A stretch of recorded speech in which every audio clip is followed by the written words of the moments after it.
Alejandro Villalobos jamás imaginó que encontraría a alguien escondido en el comedor de su empresa a las 10 de la noche. Esa noche de jueves, el insomnio lo empujó a caminar por los pasillos silenciosos de su propio edificio. Desde la muerte de su esposa, hacía ya varios años, dormir se había vuelto un lujo que raramente conseguía. Tras horas revisando papeles en su oficina, decidió bajar por un vaso de leche caliente, un gesto de infancia. Las luces se encendían solas conforme sus pasos resonaban en el mármol del corredor corporativo. Era dueño de una de las constructoras más grandes del país, pero ese edificio parecía un mausoleo. No buscaba compañía ni problemas, solo un poco de paz en medio de tanto concreto. Empujó la puerta del comedor esperando encontrarlo apagado, vacío, tan solitario como su alma cansada. Pero apenas entró, notó algo moverse entre las mesas del fondo, donde el personal de limpieza dejaba restos de comida. Al principio creyó haber visto mal, pero al acercarse notó una silueta pequeña, encogida, agachada entre las sombras. Era una niña rubia, con el cabello desordenado, muy delgada, con un overol de mezclilla sucio y gastado. Sostenía entre sus manos una charola de unicel a medio llenar y comía con rapidez, como si temiera que alguien la viera. No usaba cubiertos ni mostraba vergüenza, solo hambre pura, desesperada, visible en cada movimiento torpe. Cuando Alejandro encendió la luz principal, la niña se congeló de inmediato, como un animal asustado.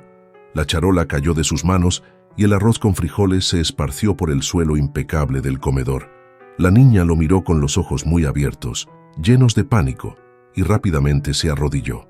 Intentó recoger la comida con las manos, sin importar que estuviera sucia o que se notara su desesperación. «Perdón, señor», susurró con voz temblorosa, casi sin aliento. «Yo limpié todo. No le diga nada a la señora Domínguez, por favor». El corazón de Alejandro se contrajo al escuchar su tono. Se quedó inmóvil por unos segundos, incapaz de procesar lo que veía frente a él. «¿Quién eres tú?», preguntó finalmente, con una voz más suave de lo que planeaba usar. La niña levantó la vista. Tenía salsa de jitomate en la mejilla y lágrimas marcándole el rostro. «Manuela, señor, pero todos me dicen Manu», respondió con un hilo de voz. «Soy hija de la señora Elena, la que limpia el piso 12, Elena García». Ese nombre le resultaba familiar. Lo había visto en algunas hojas de nómina. Recordaba haberla cruzado en los pasillos, siempre en silencio, con la mirada baja. Pero no tenía idea de que aquella mujer tuviera una hija, mucho menos una niña ahí. «¿Tu mamá sabe que estás aquí?», preguntó Alejandro, mientras bajaba un poco el tono. Manu negó con la cabeza, los ojos aún brillantes de miedo. «No, señor. Me dijo que me quedara en la salita de descanso, pero me dio mucha hambre». La palabra hambre rebotó en las paredes del comedor como un eco doloroso. Alejandro tenía 62 años y había construido torres en media república. Comía en restaurantes donde un platillo costaba más que el salario mensual de un obrero. Y sin embargo, esa noche, frente a él, una niña comía sobras de la basura en su propia empresa. Se acercó despacio, como si estuviera tratando con algo frágil, que podría romperse con el más leve gesto. No quería asustarla más, pero necesitaba entender. Ella seguía en el suelo, intentando recoger con los dedos los últimos granos de arroz. «Levántate, Manu», dijo finalmente. Ella obedeció, temblando como una hoja bajo la lluvia. Alejandro la observó por un segundo más antes de caminar hacia la cocina industrial. Abrió la enorme nevera de acero inoxidable, buscando una solución rápida a lo imperdonable. Alejandro revisó el interior de la nevera industrial, donde estaban perfectamente alineadas las cenas del personal ejecutivo. Cada charola tenía etiqueta: Cena Gerente A, Dirección Finanzas, Recursos Humanos. Escogió una con arroz, estofado de res y verduras cocidas, aún caliente del turno anterior. La colocó en el microondas, observando el reflejo de su propio rostro tenso en el acero de la puerta. Mientras el aparato zumbaba, pensaba en el contraste entre ese edificio brillante y la niña que acababa de encontrar. Cuando sonó el timbre del microondas, sacó la charola, tomó cubiertos limpios y un servilleta. Caminó hasta la mesa y la puso frente a Manu sin decir palabra. Ella lo miró confundida, como si no entendiera si era una trampa o un sueño. «Siéntate y come», dijo él con tono firme, pero sin dureza. Manu obedeció, sentándose en la orilla de la silla, los pies colgando. Comenzó a comer con ansias contenidas, masticando rápido pero con cuidado. La niña parecía tener miedo de que le quitaran la comida si tardaba demasiado. Alejandro se sentó frente a ella, cruzando los brazos, en silencio. Observaba cada gesto, cada bocado, como si se tratara de una escena que necesitaba memorizar. «Gracias, señor Villalobos», murmuró ella, bajando la vista. «¿Cómo sabes mi nombre?», preguntó él, sorprendido. «Todos lo saben. Mi mamá dice que usted es el dueño, que es muy importante. Y también dice que no debemos molestarlo nunca». Alejandro sintió un nudo en la garganta al oír eso. Era millonario, poderoso, influyente, pero también lejano, temido. Había pasado tantos años encerrado en su mundo que ya no sabía cómo lo veían los demás. «Dime algo, Manu», dijo, cruzando los dedos sobre la mesa. «¿Por qué estás comiendo aquí? ¿Tu mamá no te da comida en casa?» Ella bajó la cabeza, tragando saliva con dificultad. «Sí me da, señor, pero no alcanza. Hay días que ella no come para darme a mí. Mi mamá está enferma, necesita medicinas muy caras. Gasta todo lo que gana en doctores y pastillas. Yo sé que ella tiene hambre, porque a veces le escucho el estómago por la noche». La sinceridad brutal de esa niña golpeó a Alejandro como un ladrillo en el pecho. Sintió una mezcla de rabia, vergüenza y tristeza. Él, que había gastado millones en catas de vino, autos de lujo y relojes suizos, tenía a una niña pasando hambre en el corazón de su empresa. Se levantó sin decir palabra y fue hasta la ventana. Miró la ciudad encendida, los edificios brillando como joyas, y comprendió que el lujo no vale nada si ignora la necesidad más básica de alguien más. Volvió a mirar a Manu, que ya había terminado de comer y lo observaba en silencio.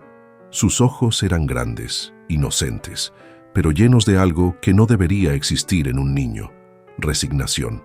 «¿De qué está enferma tu mamá?», preguntó finalmente. «De los pulmones», dijo Manu. Trabajaba en una fábrica que se incendió hace años. Ella ayudó a sacar a todos, pero respiró mucho humo. Ahora ya no puede respirar bien, se cansa mucho y tose todo el tiempo. El doctor dijo que necesita un tratamiento muy caro, pero no podemos pagarlo. ¿Sabes cuánto cuesta ese tratamiento?, preguntó Alejandro, con el ceño fruncido. Manu se encogió de hombros. «No sé, mi mamá dice que cuesta más de lo que ganamos en todo un año. Ella intentó vender cosas, pero no alcanzó. Y tampoco quiere pedirle ayuda a nadie. Dice que no quiere molestar». Alejandro apretó los puños. Esa frase comenzaba a dolerle como una herida abierta. Alejandro se mantuvo de pie, con la mirada fija en la niña. No podía creer que algo tan grave ocurriera bajo su propio techo. Había delegado tanto, confiado tanto en sistemas y supervisores, que olvidó mirar con sus propios ojos lo que pasaba realmente. El comedor de su empresa era moderno, brillante, lleno de comida. Y aún así, una niña comía restos fríos, en silencio, entre las sombras. Era una metáfora dolorosa del mundo que había construido. Volvió a sentarse, con lentitud, como si el peso de su conciencia fuera mayor que el de su cuerpo. Manu lo miraba sin saber si había hecho algo bueno o terrible. «¿Tu mamá sabe que no estás en la sala de descanso?», preguntó con voz más suave. «No, señor. Ella está limpiando arriba. Me dijo que descansara, pero yo tenía mucha hambre». «¿Y cuántos años tienes, Manu?», dijo él, bajando un poco la voz. «7, señor, pero ya sé cocinar arroz y cuidar la ropa. Mi mamá me enseñó todo porque dice que tenemos que ser fuertes». «¿Ella sabe que estás pasando hambre?», preguntó, aunque la respuesta era obvia. Manu apretó los labios, incómoda, pero respondió con sinceridad. «Ella siempre me da su comida. Dice que ya comió, pero yo sé que no. La escucho llorar en el baño a veces, cuando le duele el pecho. El doctor dijo que necesita un tratamiento, pero cuesta mucho. Y mi mamá no quiere pedirle ayuda a nadie. Dice que no quiere molestar». Esa frase golpeó a Alejandro como un cuchillo silencioso y certero. Se levantó de nuevo. Esta vez caminó hasta una repisa donde había una cafetera. Tomó un vaso de agua, pero no bebió. Solo miraba el líquido temblar entre sus manos. Pensaba en su esposa, en cómo ella habría reaccionado ante esa escena. Siempre le decía que las personas importaban más que los números, que una empresa era tan fuerte como su trabajador más invisible. Pero él lo había olvidado, sumido en el dolor y en los negocios. Ahora, la realidad lo obligaba a despertar. De pronto, la puerta del comedor se abrió con violencia. Una figura alta, delgada, con rostro tenso, entró como un vendaval. Era la señora Domínguez, supervisora general de la empresa de limpieza. Tenía el cabello recogido en un chongo apretado y los ojos fríos como cuchillas. Al ver a Manu, su rostro se torció en rabia contenida. Lo sabía. Sabía que alguien estaba robando comida, gritó señalándola. Tu madre será despedida esta misma noche. Manu se encogió en su silla, como si las palabras fueran golpes físicos.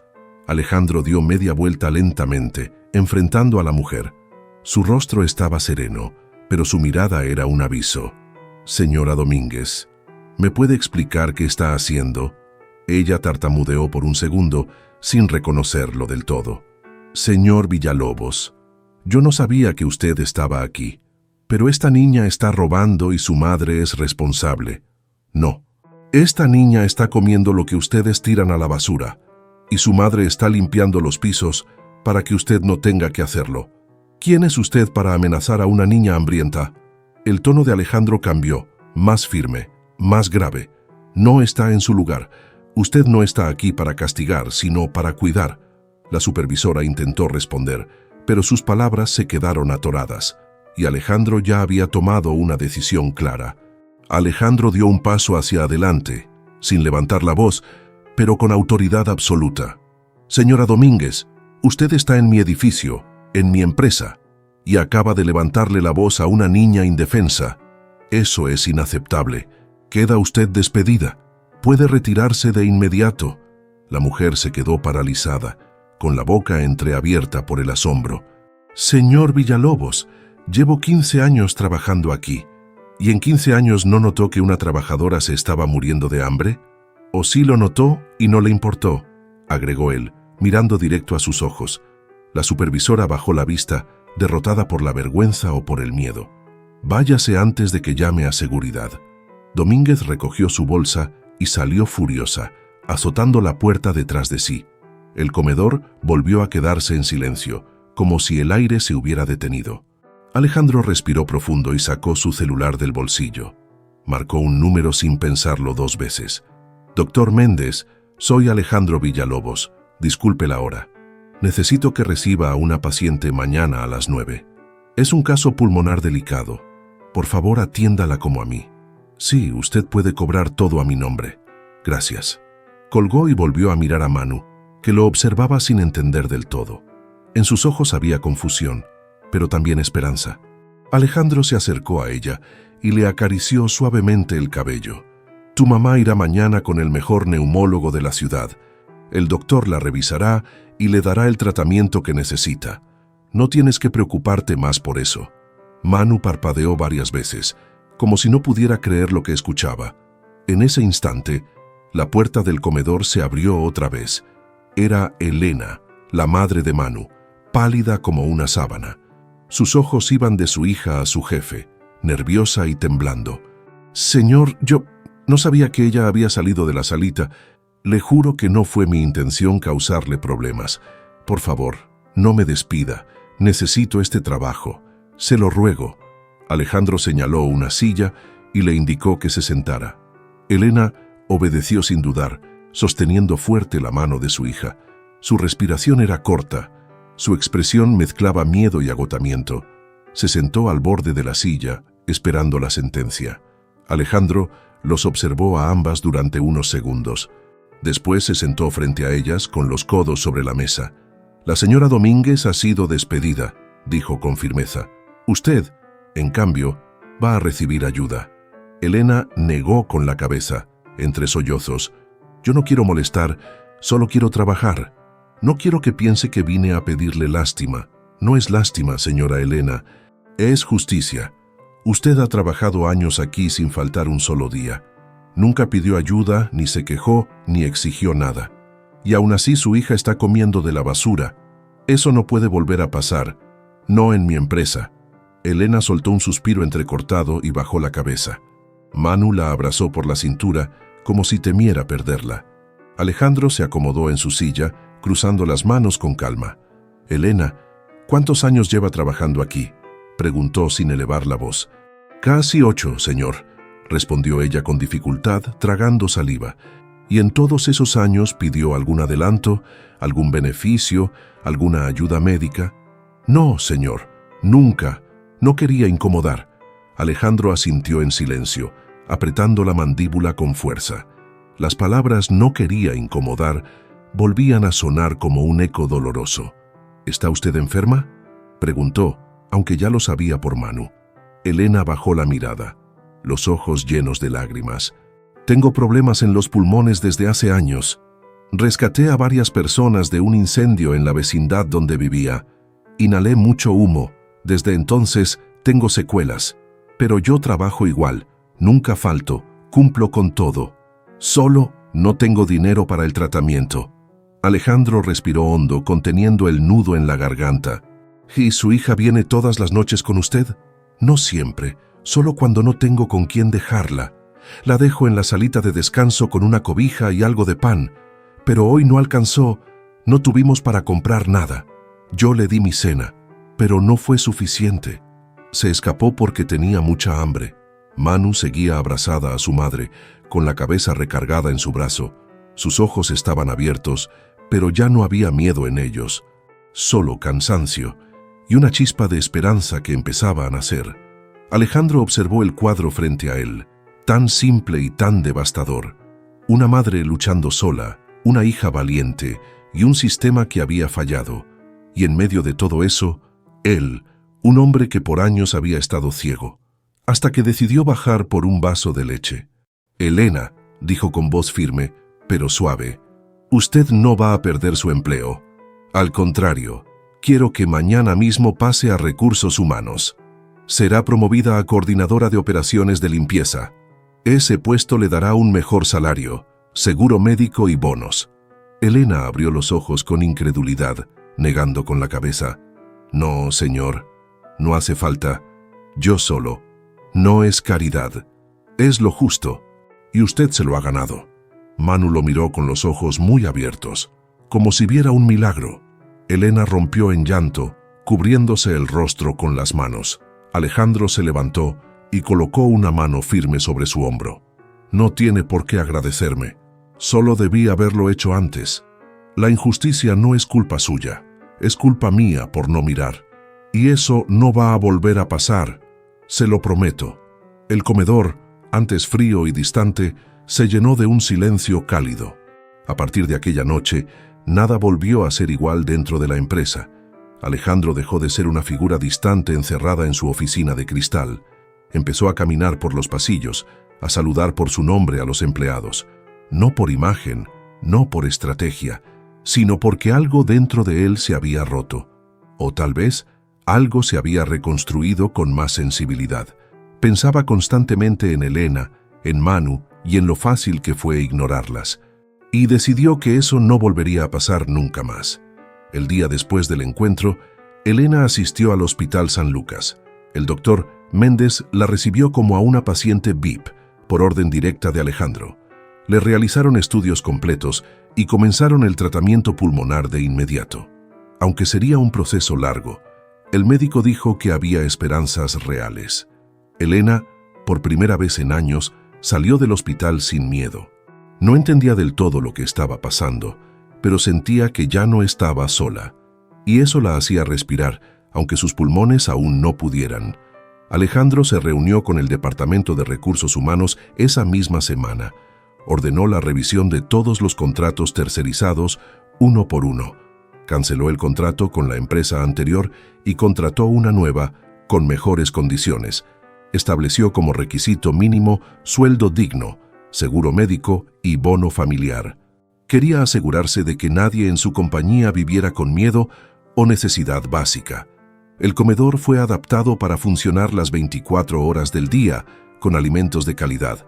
Cualquier trabajador, sin importar su rango, tendría derecho a comer bien. Las cámaras de vigilancia del comedor fueron eliminadas. No quería que ese espacio se convirtiera en un lugar de control, sino de cuidado. Se colocaron manteles, plantas y música suave durante la noche. No parecía una cantina de empresa, sino un lugar de descanso verdadero.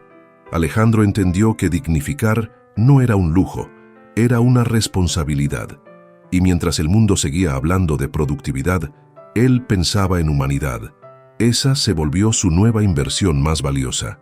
Elena, ya en su nuevo cargo, no solo coordinaba el equipo de limpieza, también se convirtió en el puente entre los altos cargos y los trabajadores silenciosos. Si alguien tenía un problema, ella escuchaba, gestionaba, resolvía. Su experiencia le daba autoridad y su historia, respeto. Manu, por su parte, volvió a sonreír, a jugar, a crecer como niña. Alejandro la visitaba de vez en cuando, llevando libros, dulces o simplemente compañía. Había algo en esa niña que lo conectaba con su propia humanidad perdida. Una tarde, revisando archivos antiguos, Alejandro descubrió un dato inesperado. Elena era sobrina de un bombero que había muerto salvando niños en un incendio. Ese hombre había recibido una medalla póstuma, pero su familia nunca recibió pensión. Era como si la heroicidad se hubiera esfumado con el humo de aquel fuego. Y ahora Elena, desde su anonimato, seguía los pasos de su tío sin pedir nada a cambio. Era parte de una familia de héroes que el sistema olvidó. Pero Alejandro ya no estaba dispuesto a seguir ignorando. Mandó enmarcar una foto del bombero y la colgó en el comedor de empleados. Debajo, una placa dorada decía: en honor al servicio silencioso de los que cuidan a otros. Esa placa se convirtió en símbolo de algo más grande.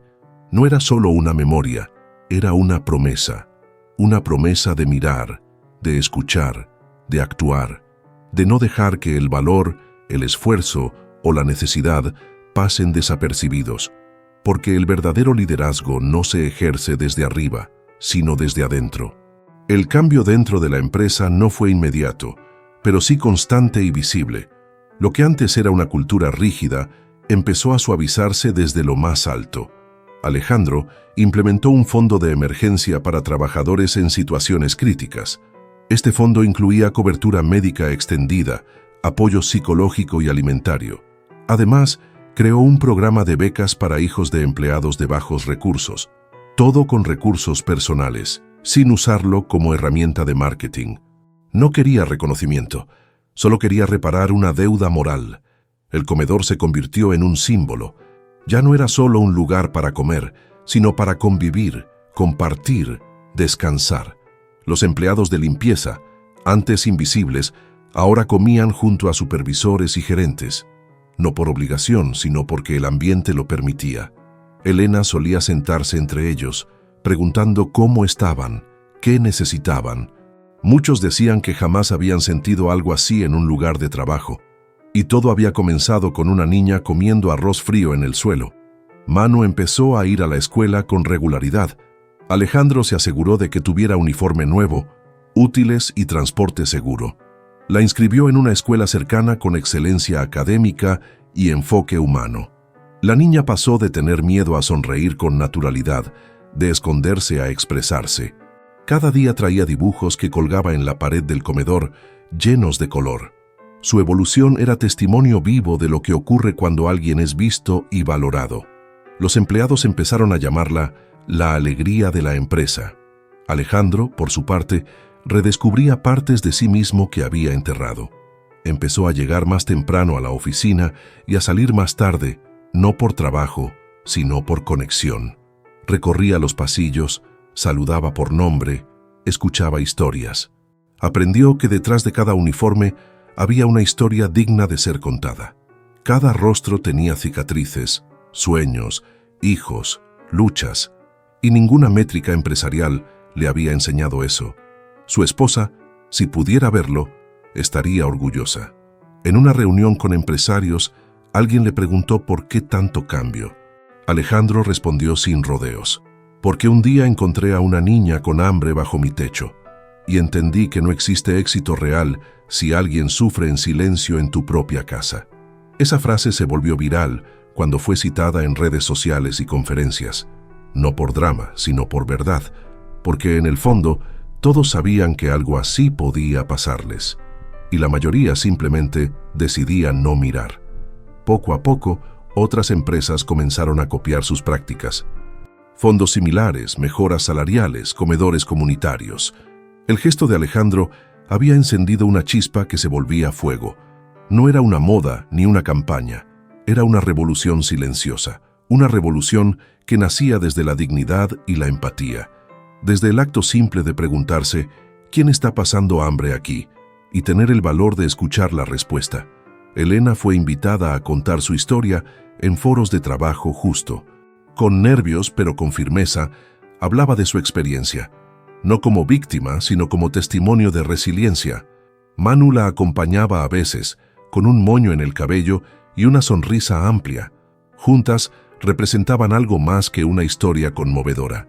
Representaban la posibilidad de que el cambio sí es posible y que todo empieza cuando alguien simplemente decide mirar. Los meses pasaron y el edificio que antes parecía un mausoleo comenzó a respirar diferente. Había más risas en los pasillos, más confianza entre cargos distintos. Los trabajadores ya no bajaban la mirada al cruzarse con sus superiores. Ahora saludaban con seguridad, sabiendo que eran parte valiosa del engranaje. Alejandro solía recorrer las áreas comunes a propósito, solo para escuchar. Aprendió nombres, cumpleaños, incluso historias personales de los más callados. Ya no era el jefe intocable, era Alejandro el que decidió mirar. En casa, la vida de Elena también cambió radicalmente. Con el nuevo salario, pudo mudarse con Manu a un departamento más amplio. Ya no vivían con goteras ni paredes húmedas. Pudo comprar una estufa nueva, una cama para cada una, e incluso libros. Manu tenía su propio rincón para hacer tarea y jugar sin miedo. Cada día Elena regresaba con menos dolor en el pecho y más orgullo en el rostro. No solo respiraba mejor, también vivía mejor. Alejandro las visitaba de vez en cuando, siempre con respeto y sin ostentación. Llevaba alguna bolsa con pan dulce, frutas o libros para Manu. Se sentaban los tres a tomar café o agua de Jamaica, sin hablar de negocios. Conversaban sobre la escuela, sobre los sueños de Manu, sobre cómo se sentía Elena. Había nacido entre ellos una relación sincera, sin lástima ni obligación. Solo tres personas que, por razones distintas, habían encontrado un refugio mutuo. Una especie de familia inesperada, tejida por la empatía. Manu, con sus 7 años, no entendía de estructuras empresariales ni fondos sociales, pero sí entendía que antes tenía miedo y ahora no. Antes se escondía y ahora cantaba bajito mientras dibujaba. Había aprendido que no todos los adultos gritan o asustan. Algunos escuchan, sirven sopa caliente y preguntan cómo te fue en la escuela. Ese tipo de adultos se convierten en hogar, incluso si no comparten apellido. Y Alejandro se había convertido en eso para ella. Una tarde, mientras Alejandro la acompañaba a una junta, Elena se detuvo. Le entregó una carpeta con hojas cuidadosamente organizadas. «Son propuestas que he recopilado hablando con el equipo», dijo. «Pequeñas cosas que podrían mejorar las condiciones para todos». Alejandro la miró con admiración sincera y una sonrisa leve. «Gracias, Elena. Eso es exactamente lo que quiero. Que esto no dependa solo de mí. Que ustedes lideren desde su experiencia, porque ustedes conocen la verdad desde abajo». El comedor ahora tenía una sección de muro de gratitud. Allí los trabajadores dejaban notas anónimas, dibujos de sus hijos, fotos familiares. Era un espacio libre, donde todos podían expresar lo que antes callaban. Una de las notas decía, «Gracias por recordarnos que no somos invisibles». Otra, escrita por Manu, decía, «Aquí ya no tengo hambre. Aquí me cuidan». Alejandro solía leerlas cuando tenía un día difícil. Le recordaban por qué había decidido cambiar su empresa desde el alma. Elena no necesitaba protagonismo, solo oportunidades justas. Y Alejandro no buscaba redención, solo propósito. Se habían encontrado en un momento crucial para ambos. Dos vidas que venían de mundos distintos, pero con heridas parecidas. Manu fue el puente entre esos dos universos. el dolor y la transformación. Y juntos demostraron que la compasión no es debilidad, es revolución. Una revolución que empieza cuando uno deja de mirar hacia otro lado. La historia de Elena, Manu y Alejandro comenzó a correr de boca en boca. Primero fueron los empleados quienes la contaban en casa, en la calle, en redes. Después, algunos medios locales se interesaron y publicaron reportajes sinceros. No era una historia de caridad, sino de justicia, humanidad y conciencia. Alejandro rechazó entrevistas que buscaban convertir el caso en espectáculo, pero aceptó hablar en foros sobre responsabilidad empresarial y dignidad laboral. Su mensaje era claro: una empresa que no mira a su gente no tiene alma. Las palabras resonaron con fuerza inesperada en otros empresarios. Muchos empezaron a revisar sus contratos, a hablar con sus empleados directamente. Algunos copiaron el modelo de comedor 24 horas con comida digna. Otros crearon fondos de emergencia como el que Alejandro había impulsado. Incluso universidades comenzaron a citar el caso en clases de administración, no como ejemplo de gestión, sino como símbolo de liderazgo humano. Porque a veces el verdadero cambio comienza con una sola historia. Mientras tanto, Elena seguía trabajando con el mismo compromiso de siempre, solo que ahora su esfuerzo era reconocido, respetado y replicado.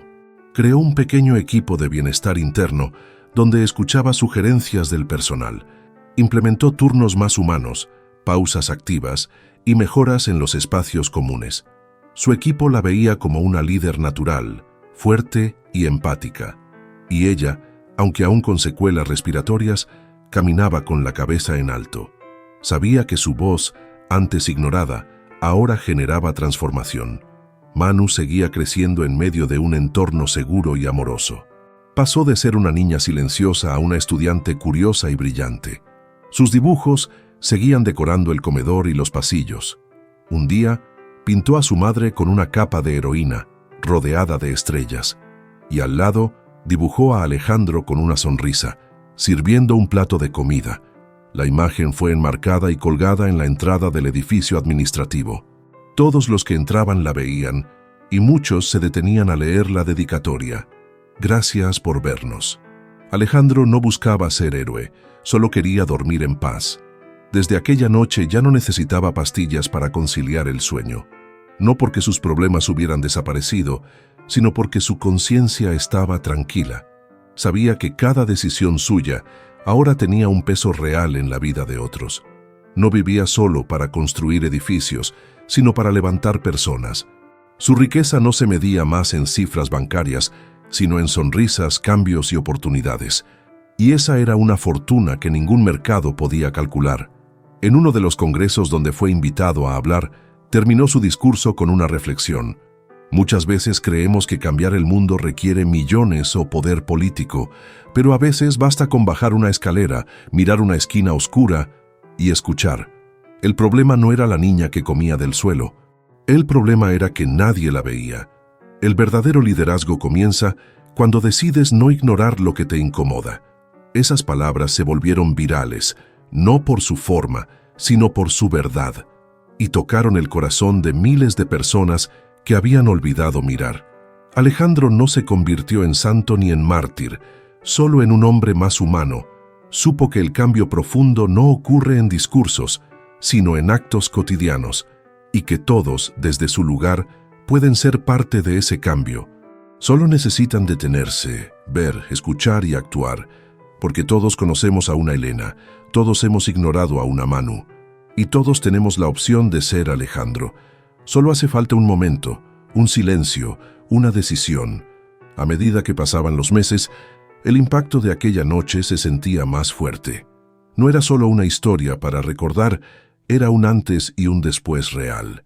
Los empleados se sentían vistos, escuchados, valorados más allá de su rol. Los líderes empezaron a tomar decisiones con más humanidad que cálculo. El clima laboral cambió, menos miedo, más respeto, más pertenencia. Y todo eso había comenzado con una niña que comía con las manos, una escena cruda que se transformó en semilla de justicia. Alejandro implementó una regla nueva dentro de la empresa: Cada nuevo directivo debía pasar una semana trabajando en las áreas básicas: limpieza, comedor, mantenimiento, recepción. No para humillarlos, sino para que supieran cómo funciona el alma de la empresa. Quería eliminar la desconexión entre quién manda y quién ejecuta, porque entendió que la dignidad comienza cuando todos se miran a los ojos, y no hay jerarquía que justifique el desprecio. Elena coordinaba ahora no solo limpieza, sino capacitación y mentoría. Recibía a las nuevas empleadas, las orientaba, les hablaba de derechos. Era referente de fuerza, resiliencia y esperanza. La respetaba no por su cargo, sino por su historia. Nunca pidió protagonismo, solo justicia para todas. Y esa coherencia era su mayor liderazgo. Lo que antes era silencio, ahora era voz firme. Manu creció con el ejemplo de dos figuras que marcaron su vida para siempre. Su madre, símbolo de lucha, ternura y entrega incondicional. Y Alejandro, quien le mostró que los hombres poderosos también pueden ser buenos, que los adultos sí pueden cambiar, que no todos ignoran el hambre ajeno, que el cuidado, cuando es sincero, puede curar heridas profundas y que mirar de frente a la necesidad puede salvar infancias. Una tarde, mientras caminaban por el edificio, Manu le preguntó a Alejandro: ¿por qué me ayudó ese día? Él se agachó a su altura y respondió sin dudar: porque tú me hiciste recordar lo que significa tener un corazón, porque con tus ojos me mostraste que yo también tenía hambre, de propósito, y porque entendí que todo lo que tenía no valía nada si tú seguías con hambre. La niña sonrió y lo abrazó sin decir nada más. Esa noche, Alejandro volvió a su departamento y miró una foto vieja. Él y su esposa, sonrientes, en una terraza frente al mar. Ella siempre le decía: haz que tu éxito valga también para otros. Por años lo había olvidado, pero ya no más. En el reflejo de Manu había encontrado lo que tanto buscaba. No fama, no expansión, sino sentido. Un motivo para despertar con los ojos y el alma abiertos. Desde entonces, su legado ya no era solo de concreto y acero. Era un legado de compasión, responsabilidad y acción directa. De haber usado su poder para reparar, no para presumir. De haber entendido que la verdadera riqueza no está en lo que acumulas, sino en las vidas que elevas mientras caminas. Y de haber demostrado que aún hay espacio para la bondad en las empresas. Solo hay que tener el valor de mirar donde nadie quiere mirar. Los pasillos de la empresa ya no eran fríos ni impersonales. Había colores, saludos, música suave y rostros que se reconocían entre sí. Las jerarquías seguían existiendo, pero no eran muros, eran puentes. Todos sabían quién era Elena, y muchos la buscaban para consejo o ayuda. Manu era conocida por todos, la niña que transformó un sistema con su hambre. Pero más allá del símbolo, era una niña feliz, que ahora podía soñar sin miedo. Y eso, para Alejandro, valía más que cualquier contrato millonario. La historia de Alejandro Villalobos trascendió por razones distintas a las esperadas. No fue viral por escándalo, ni por tragedia, ni por marketing. Fue porque tocó una verdad que todos sabíamos, pero muchos ignoraban: que el verdadero poder no se mide en control, sino en cuidado, y que mirar hacia otro lado no borra el sufrimiento, solo lo perpetúa. Alejandro no construyó una fundación ni dio discursos motivacionales. Solo decidió actuar cuando vio el dolor cara a cara. El muro de gratitud creció con los años. Las notas anónimas se convirtieron en cartas, dibujos, testimonios.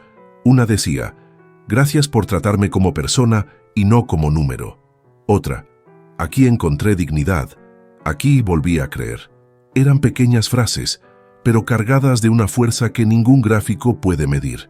Y para Alejandro, ese muro era su reporte más valioso. Lo leía cada viernes, como quien repasa lo más importante de la semana. Elena, por su parte, siguió creciendo en su rol sin perder su esencia. Reía con las nuevas empleadas, cuidaba de Manu y saludaba a Alejandro con afecto genuino. Nunca se olvidó de dónde venía, pero tampoco se dejó encadenar por el pasado. Su enfermedad estaba bajo control, pero su fuerza era total. Sabía que aún había mucho por hacer, y lo hacía sin esperar aplausos. Solo quería que nadie más tuviera que pasar lo que ella pasó. Y mientras lo lograra, su historia tendría sentido. Manu empezó a escribir cuentos en una libreta de tapas verdes, historias de niñas valientes, de madres heroicas, de jefes que sabían llorar.